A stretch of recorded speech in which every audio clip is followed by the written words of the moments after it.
daal li ñu fi tax a ñëw soxla la politique kese pour politique rek taxatul muy jóg waaye dañu xam ne lii tax ñu jóg tey njariñu dëkk bi la te wax naa léegi sama camarade yi ma àndaloon ma ne Moustapha de jàmbaar la loolu ma laaj lu tax parce que projet bu toll nii buun mënoon na am soxla ko dem mu seeti Moustapha nekk buun dañoo soxla lu toll nii dañoo bëgg nga xar ci sa tànk tubéy soo kon su ci xaree tànk tubéy ba ñëw dañu xam ne buun a amoon soxla bi waaye moom moo ko lijjanti ba am tamit buun la ko yéene. ah su ma benn mag ñaan la moo tax comme gaaw na ci def lu baax lu gaaw ci wax la ko nekk jërëjëf su yokkee lu yokk su doolee lu dool su ko defee daal loolu mooy kàddu yi dalal leen jàmm ndax débat ñëwagul ba xam nu débat di demee waaye ñun waa dëkk bi daal ñu ngi wax ne gan bu fi ñëw ñu wax nga dal si jàmm yàlla na nga dellu si jàmm ñu ngi ñaanal ñëpp kenn ku nekk ku fi ñëw rek yàlla na fi jóge ñibbi ak mbégte ci dara. canalisation defal ñu tali te nag yemul foofu mi ngi xaar lumière yaa ngi nga ma leen defal lycée boo xam ne léegi nii moo ne du ma ne fii la du ma ne fale la yéen ay wax ne fii la ma defal leen ko kon wax naa ne na ma tuddee suma sëriñ xam nga kàddu gi mais daf koo kuulee kon nag Moustapha Mbengue yàlla na yàlla bàyyi kii ànd ak nit ñi ñëpp man nag maa ngi ñaan commune bii bu ñu nee commune infrastructure mi ngi fi la ñuy laaj kon nag Moustapha Mbengue i ñaanoo ndax bu ñu mébét toujours buun commune nga ñëw di renforcer loolu ne dama koy defal infrastructure kon man de ak sumay nit ñu ngi lay gërëm di yokk nag yal na la yàlla dëggal. tax tey ba nu italien yi seetse daañu kat ñun dañoo bëgg a taxawal benn lycée ci commune de Kër Massar lycée bi ñu bëgg a taxawal dafa nekk lycée d'excellence mu lycée bi un cycle long ñu koy développer en phase loolu moo ko waxee mooy buun yàlla dafa def école élémentaire publique la am xale yu ndaw rek ñoo fa mën a jàng diggante CI ba CM2 bu CM2 jeexee rek pour nga am école publique da ngay génn buun da nga dem CM Kër Massar 2 baa nga dem CM Kër Massar 1 ñoom ñoo gën a jege pratiquement pour nga la jàng wala nga génn sax buun nga dem nga génn sa Kër Massar dem Yëmbal mu nekk loo xam ni lu yàgg métti la député maire la ba nu jëlee nguur gi li ma njëkk a wax ci politique éducation mooy bëgg naa buun xar kanam changé ci wàllu école bëgg naa buun wax dëgg yàlla mu nekk dëkk boo xam ni xale yi dañu tëratewul jàppale nañu ba la mu bëggoon moom mbébét ko yàlla indi na ko waaye ba ko yàlla indee aussi en toute démocratie da ko wàcc askan bi parce que tey nag dañu ñëw en tant que administration locale qui se déplace c'est le député maire qui se déplace ce n'est ni le coordonnateur d'une coalition ni la personne politique qui se déplace mais c'est le maire de la commune de Kër Massar qui se déplace loolu ne ko nit ñi jàppee ñoom ñëwuñu pour politique dañoo ñëw pour taxawu askan bi askan nag boo koy taxawu da ngay dem ca la mu soxla nga wax ak moom. seetlu nañu xale yi jàng li ci ëpp dañuy jógee buun di jàngi feneen loolu moo xam bu ngeen seetloo ci dans le cadre de sa politique éducative am na lu doon wax ay classes passerelles yooyu ba ñu ko indee buun dafa amoon classe passerelle tey aussi ba ñu toogaatee aussi buun amaat na classe passerelle loolu day wane ni tey ba nu classe yi jeexee ñuy tijjiwaat ay classes dañoo joxaat buun classe passerelle kon pour wane ni rek état bi jàpp nañu buun dëkkuwaay la boo xam ni il faut ñu jàppale ko ci wàllu infrastructure éducative loolu nag moo tax wax dëgg yàlla ñu ñëw ànd ak une forte délégation pour attirer seen attention que tey ñëw leen rek leen ñëw mooy ñëw boo xam ne leen ko jëmale ci administration locale ñu jàpp ni aussi ñëw député maire Moustapha Mbengue leen rek la waxtaan ak askan bi pour saafonte ñoom pour ñu xam ne projet bii ñu indi projet boo xam ne dafa am njariñ te ñu bare ko soxla waaye Boun moom le député maire Moustapha Mbengue jàpp loolu laay tëjee samay kaddu pour. projet bu ñuy mbébét ñu bëgg mën ko fi def comme yaakaar naa ne jëriñ doo nga si am lu may def rek lu dul di leen gërëm di leen sant si teewaay ndax guddi na ba pare te ñu ngi war a ñibbi fu sori sori ma mën a bàyyi ñu continuer programme ndax architecte yu fi nekk ñoom dinañ gën a xuus si projet bi ñoo gën a maîtriser. jërëjëf. mu leen bëgg a xamal mooy que moom teewaayam fii du dara lu ko mbébét du dul comme ni ñu ko ci waxee projet moo ko tax a jóg moo ko tax a bàyyi dëkkam parce que moom mu ngi dëkk Italie mais mu ngi ci fi na Rome donc moom dafa am benn société boo xam ne moom ñooñu lay liggéeyal ñooñu ñoo ko yónni tey mu teew fii Sénégal yàlla boole ak Omar bi ba Omar moom tamit am bébét am xel ni war na gis monsieur le maire pour wax def benn affaire fii ci Boun comme ni ñu ko waxee donc moom loolu mbégte la ci moom mbégte bi mooy que lan nekkatul rek affaire de moom kese wala Omar Dia kese non affaire yu dëkk bi yëpp la parce que Sénégal moo ko tax a jóg kon tey Boun moo ko tax a jóg kon tey yéen a ci war a njëkk dugal seen loxo moom loolu mooy tànkam tey jii nii. des matériaux écologiques projet la boo xam ne déjà briques yi ñu koy defaree brique comprimée lay doon si suuf si lañ koy jëli directement parce que loolu durée de vie moo gën a yàgg te projet la boo xam ne salle de classe yi ni ñu ko defaree ndox du taxaw ci kaw donc dañ ko def avec une architecture moderne ci biir projet bi salle de classe yi 12 la am na restauration ci biir école bi am na centre multifonctionnel polyvalente pour yéen a ñoom la ñuy interner ak ñi nga xam ne ñoom ñoo leen di jàngal ci biir école bi. école bi def nañ ko de sorte que sunu mag ak sunu rakk yi ñu gis fii léegi ñuy football am na centre am na des enfants ci biir école bi am na ay laboratoire yoo xam ne études yu bëri yi nga xam ne dañ koy def ci Sénégal mën nañ ko fa defaale dama koy tënk nii parce que temps bi moo ñu ko may ci biir école bi tey jii poulailler dañuy former nit ñi ak poulailler ñiy def poulailler ci biir école bi mën nañ former ñi nga xam ne dañuy def élevage ñuy def agriculture ñëpp ci biir école bi tey jii centre de formation la boo xam ne c'est inédit une première en Afrique parce que cabinet Babel ñi ngi fi mais lycée bu mel nii amagul en Afrique y a des centres d'excellence des centres d'excellence bu regrouper autant de compétences Afrique tey jii nii construction bi da ngeen di gis ne ñi ngi def fii ñeenti pàcc bu ci nekk déjà mooy 4 phases yi nga xam ne moom la monsieur le maire doon wax sànq phase bu nekk déjà moom la ñu mën a wax fi mu nekk nii ñi ngi am les salles de classe là on a les blocs sanitaires avec les dortoirs pour les enfants là nous avons les logements pour les professeurs là nous avons la restauration là nous avons une administration et les laboratoires. L'aire de jeu est là avec les aires de formation, agriculture et culture et l'élevage. Donc c'est l'ensemble du projet que nous vous présentons là. Dans les projets, les 4 phases, bu ci nekk am na temps bu ñuy jël mais yéen population yi yéen ñuy accompagner pour que ñu mën a réaliser projet bi le plus rapidement possible avec l'accompagnement de la municipalité et de son excellence monsieur le député maire monsieur Babacar Moustapha. li la yàlla dogal sakar saraxu del sa bopp sa mbax na war na àdduna ba mel ni élection lu su ko biir département yoon la ñu ba teel ana ñu ko bëgg ana ñu ko bëgg ana ñu ko bëgg yaay bàyyi ma taar ko demul bala lii bi yawa cooli yawa sakar saraxu del sa bopp sa mbax na war na àdduna ba mel ni élection lu su ko biir département yoon la ñu ba teel buñ ko joxee martu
instruit mais on éduque mais non seulement loolu sax mais man ni ma gën a séduire ci projet bi ngeen baal man dinaa guddal parce que lii tey damaa daw sama proviseur daf maa woo ne ma Ndiaye mais pourquoi tu n'es pas venu ma ne ko monsieur il y a un événement historique qui se passe chez moi mënu ma ko rater mu ne mais vous n'avez pas d'autorisation ma ne ko prenez vos responsabilités j'ai pris les miennes parce que bëgguma manqué nii kon tey suñu waxee ci projet bi am na ay centre de formation polyvalent waaye ngeen yaakaar ne éducation kese bu doon développé Sénégal du romb fii mais suñu amee ñu mën a former suñu yaay yi suñu sœur yi ba ñoom ñu am une autonomie financière mais góor ñaa ngi nii toog samay papa lañ mais bu dee 70% jigéen ña nga def ci kër yi waaw pour ngay école bi nag pour ngay école bi day jàngal jigéen ñi nan la ñuy yore nan la ñuy bayee nan la ñuy ba góor ñi mën a toog croiser les bras du ngeen jël dañuy jël soyez rassurés monsieur le maire le village de Boune est là quand je parle du village de Boune j'inclus les quartiers toutes les dispositions sont prises pour la réalisation de ce projet bi ñi la ko mën a xañ waa Boune la te waa Boune duñ la ko xañ te xañ ñu la ko sax pour ngay xañ seen bopp. Tondu Médinatoul c'est un quartier ñëpp ko moom cette démarche inclusive et participative bi nga def ba yónnee fi information ñu mën ci waxtaanee ba lii xew tey et je le réitère ñun tey li ñu bëgg il faut que ñu xam ne la mentalité des populations fii dafa changé. Pont entre la mairie et Boune nga toog fii toute la population toog may la sa œuvre yi ngay def fii mënul feeñ parce que le relais est inexistant fii nag dafa changé monsieur le maire comité de quartier bi non moi je fais partie du comité de quartier les responsables du comité de quartier sont là personne n'a été présent parce que qui yor ce relais il est allé s'attacher les bons services de 2 copains de rue, etc. Ne dissoudre le comité qui a été initialement installé et en règle par rapport à la juridiction. On n'est pas sous le joug de qui que ce soit dans ce quartier. Il faut que ça soit très clair. On est de tout cœur avec votre projet. Mais on peut être en travers de votre chemin. Ouais. On peut être en travers de votre chemin si le point tampon, le point focal que vous avez ici, vous ne le ramenez pas à l'ordre. On ne se laisse pas faire, c'est fini ces histoires. Ce quartier n'est plus dominé. Je le dis encore, ce quartier n'est plus dominé par liggéey nañ ba retraité seeni doom ñoo fi nekk.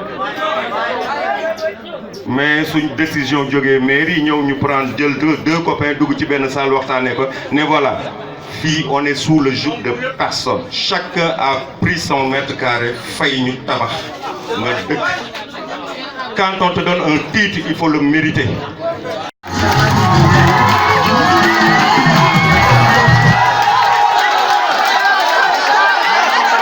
Voilà, voilà, merci.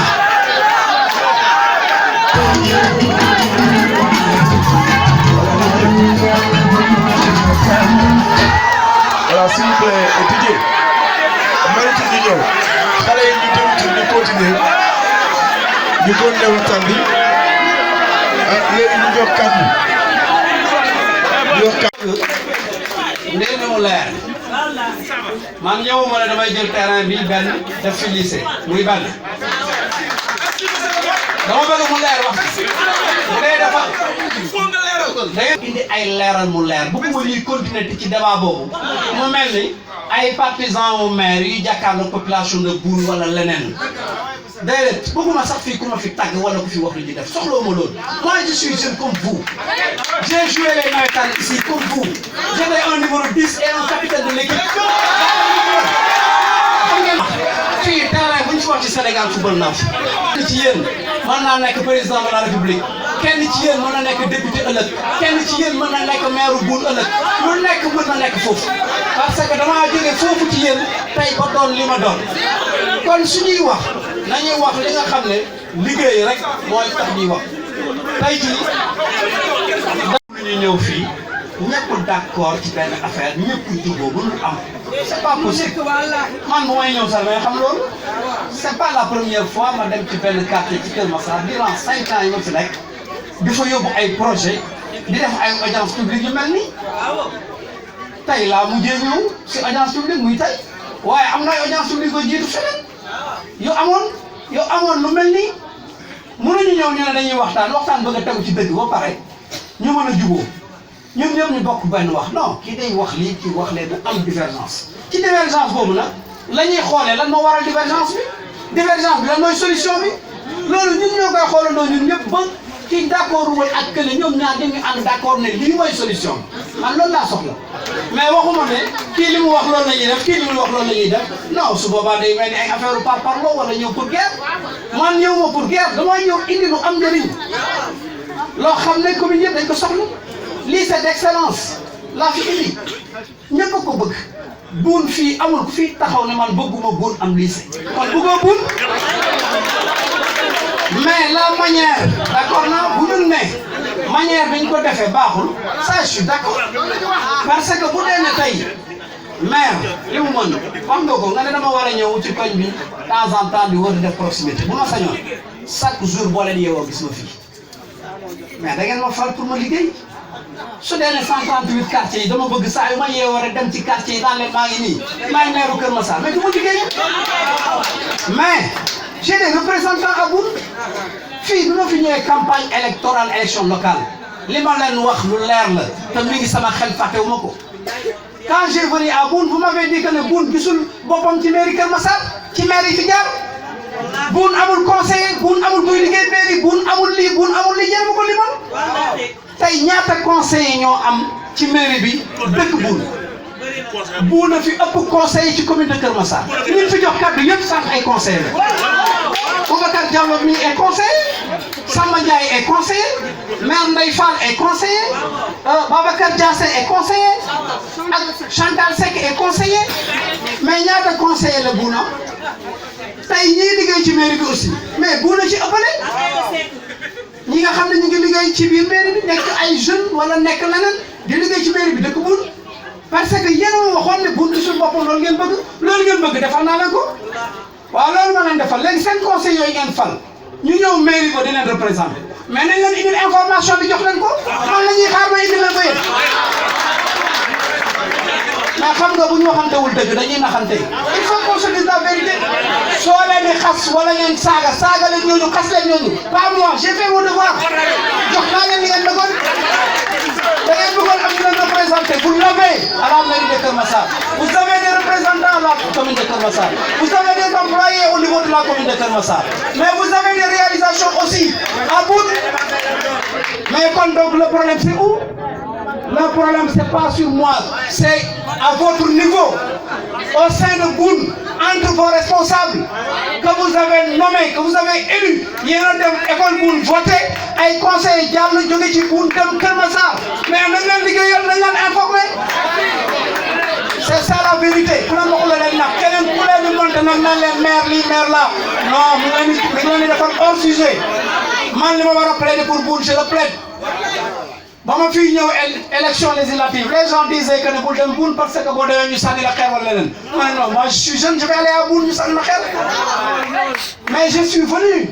bi ma ñëwee ñi fa doon wax dama leen jox parole comme nii moi je suis pas quelqu'un qui fuit les débats parce que je sais que ne man dëgg rek laay wax te ragaluma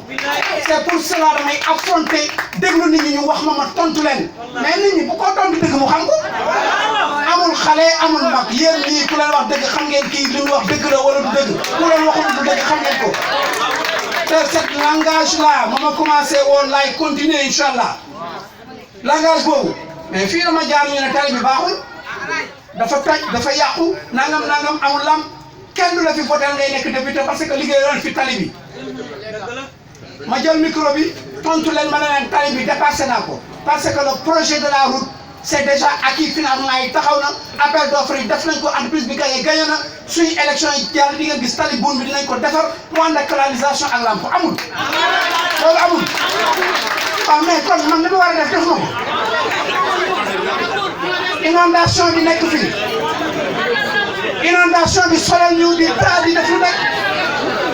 on a plaidé avec si président dem ci président waxtaan ak moom ne ko inondation bi daf ñu sonal président ne dama jël ñi nekk ci xóot-xóot bi doxal leen taw feex dafa leen ay canalisation ñi nekk ci xóot-xóot bi président jël na leen yóbbu na leen taw feex tey ñu ngi commencé projet bi defar canalisation yi matagul nañ ñaan yàlla canalisation yi mat ba mu tawatee buñ fenn du am tata place yu xóot yi place yu xóot yi nekk ay bassin canal yi yóbbu ko géej c'est ça loolu la ñu def pour Boune loolu la ñu wax pour Boune et ça le président de la République mi ngi koy def récemment les poteaux solaires ANER mi yore poteaux solaires yi mais kan laa yónnee woon fii du yow ngeen ñëw Boune xool axe yi ANER war a def les poteaux solaires voltaïques à Boune pour éclairage public bi pour mu leer mais loolu mooy liggéey bi loolu def nañ ko l'équipe est venue am na ay actions yu jël à Boune su poteaux solaires yi ñëw dinañ ko sam dina tàkk. Récemment dans le projet de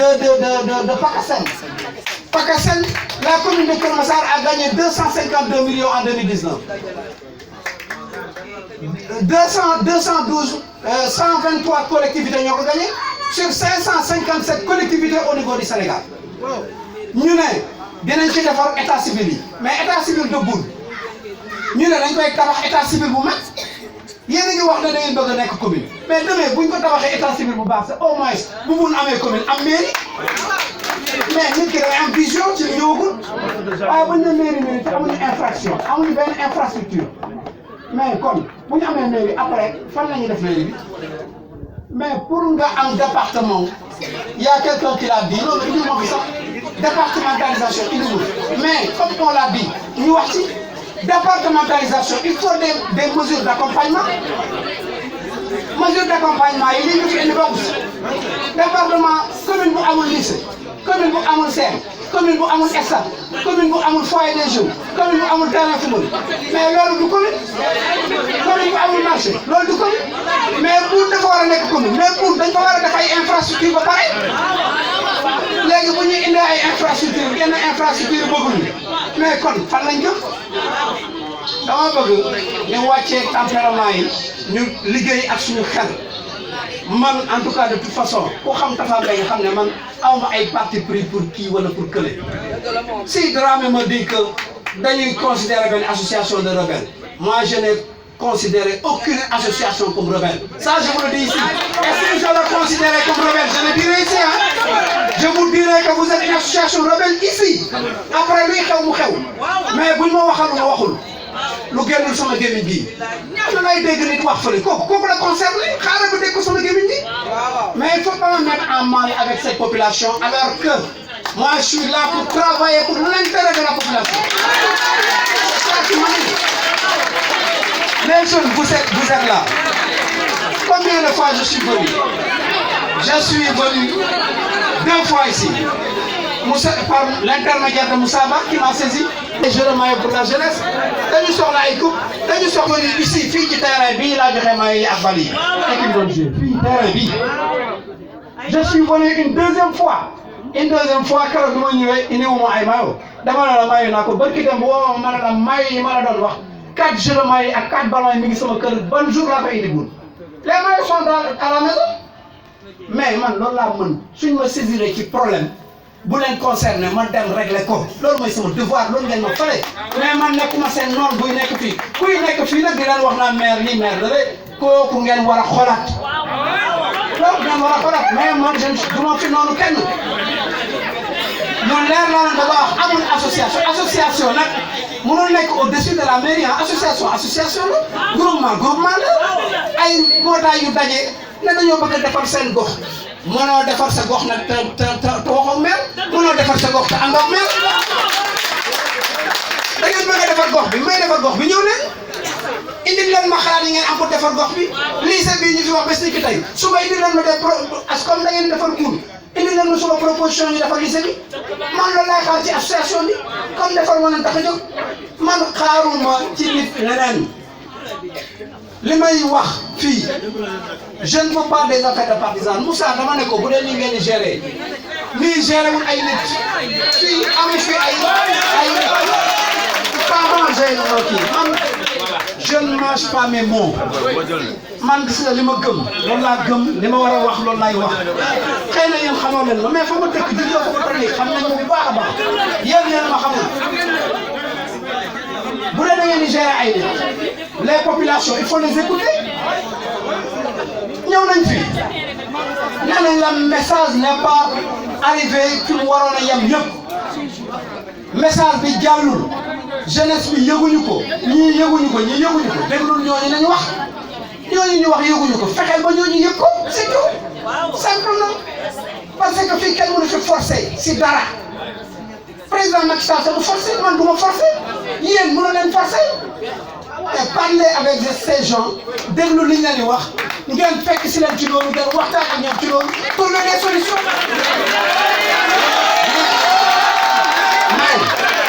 C'est pas que dañuy ñëw fii ne man dama faral maire laa ànd ak ñii wax nañ loo xam ne waruñu ko wax man comme maire lañ koy wax maire naa ma génn dem wala ma mere ñooñu wala ma xuloog ñooñu non moi j'ai l'habitude de ces débats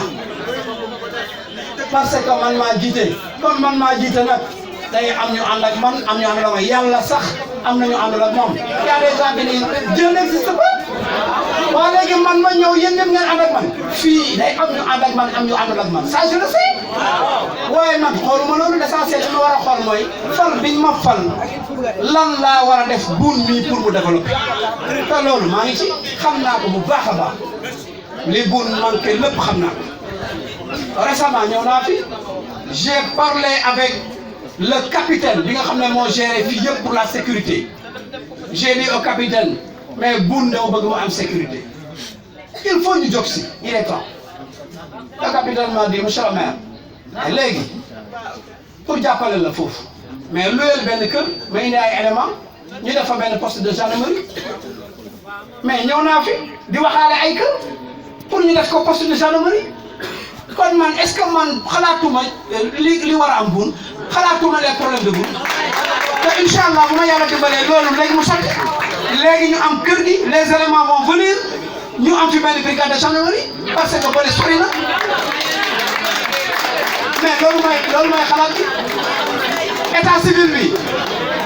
mais on a fait les appels d'offres yi def nañ ko entreprise bi gagné na tey bu état versé woon xaalis bi suba ginnaaw suba ngeen gis ñu commencé tabax état civil loolu dépassé nañ ko c'est fini def nañ ko ba pare mais loolu la buun soxla des infrastructures dignes pour que buun bu nekkee commune demain buun mën a dox waaye buun nañ ko def commune buun département Keur Massar am buun na nekk commune buun nekk commune amul fu muy jëlee xaalis pour dund mais bëgguñu commune bu dul dund commune buy dund lañ bëgg commune buy dund nag mooy ñu def ay infrastructures yoo xam ne suñ ko defee commune mais infrastructure di génne lu buun di dundee mais c'est ça la vérité loolu mooy wax ci man li ma war a def xam naa bu fi ma jëm xam naa donc kon dama bëgg ñu savoir raison garder aujourd'hui je suis venu avec un partenaire kii Italie la dëkk xool leen ko kii waruñu gën a bëgg Sénégal kii Italie la dëkk am na lépp Italie du moroomu Sénégal ñun ñëpp xam nañ ko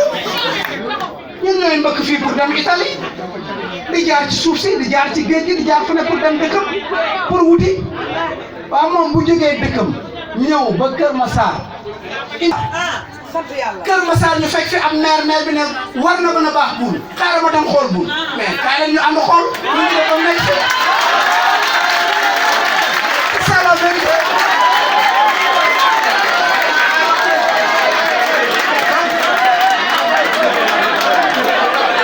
donc sama bëgg xool may xool côté yoo xam ne day lëndëm du ma gis dara may xam ne éclairage public bi ça reste à bout dañ ko war a def. terrain de football bu leen neexee ngeen ne am ngeen ko bii la CM amu fi lycée amu fi mais li fi manqué li mu bëriwee waa léegi bu dee développement buun moo ñu tax a jóg ak association bu mu mën a doon koo xam ne développement buun moo la war a jóg loolu nga war a xalaat nan la ko buun di amee kooku moo jóg pour développer buun venez donner des propositions par rapport à ça loolu laa leen di xaar ñëw leen adéquation avec vous. On est en adéquation avec vous. waaw am na la wax sànq y a des espaces libérés. Je sais, il y a des espaces libérés. Qui a libéré ces espaces? Mais c'est l'État du Sénégal. L'État du Sénégal, vous pouvez libérer. Quand on est film, le plan, ak kër yi ñu toj ak dangam yor naa ko xam naa yan kër lañ toxal xam naa li fi war a nekk mais yéen xamoon nañ ko ndax defaguñ ko fa yéen tant que parewul doo ngeen gis doo leen xam mais man damay taxaw ne fii li garab mooy saxal mooy nekk fii fii canal mooy nekk fii fii bassin mooy nekk fii te loolu moo fay nekk parce que man maa yore le projet man maa représente état kon man xam naa ci espace libéré qu'est-ce qui est prévu dans le projet les espaces libérés là il faut prévoir c'est des bassins c'est des gros canaux c'est des espaces publics bien aménagés maintenant su amee fu am espace bu yaatu dans ces espaces libérés mais ñu xool projet lan moo manqué ci Boune est-ce que kon espace bi des parce que état bi dafa ne bu projet bi pare tous ces espaces libérés ils vont le donner à la commune mais projet bi pareegul espace yooyu mënuñu ko la les projets pareeguñu su projet pare complètement ci ay bassin ci ay canalam ci ay espace public ak tout léegi espace yi des ñu yëkkati ko ne maire am lii moo des Boune ma xool ne ah Boune kat amul foyer des jeunes pour les jeunes waaye espace bi mën na nekk foyer des jeunes ma ne fii dañu def projet foyer des jeunes ah fii kat amul seem te Boune kat amul seem waaw fii kat nañ fi def seem fii kat amul nangam te Boune soxla na nangam mais nañ ko def fii loo gis étape par étape phase par phase dafa am yoon bu muy jaar mais mënuñu tëb rek fii kenn mënu fi jaay bëgg Boune ba gën a bëgg Boune maire bi nga xam ne moom lañ fal pour muy liggéey mënul nekk parce que man fii lu mu am ma tiitaroo ko mais lu mu ñàkk mais ñu xasee ma ko parce que man maay maire nit ñi duñ gis président duñ gis ministre xamuñu compétence su lii ak laa lépp c'est le maire parce que moo dëkk ñoom moom la ñu gis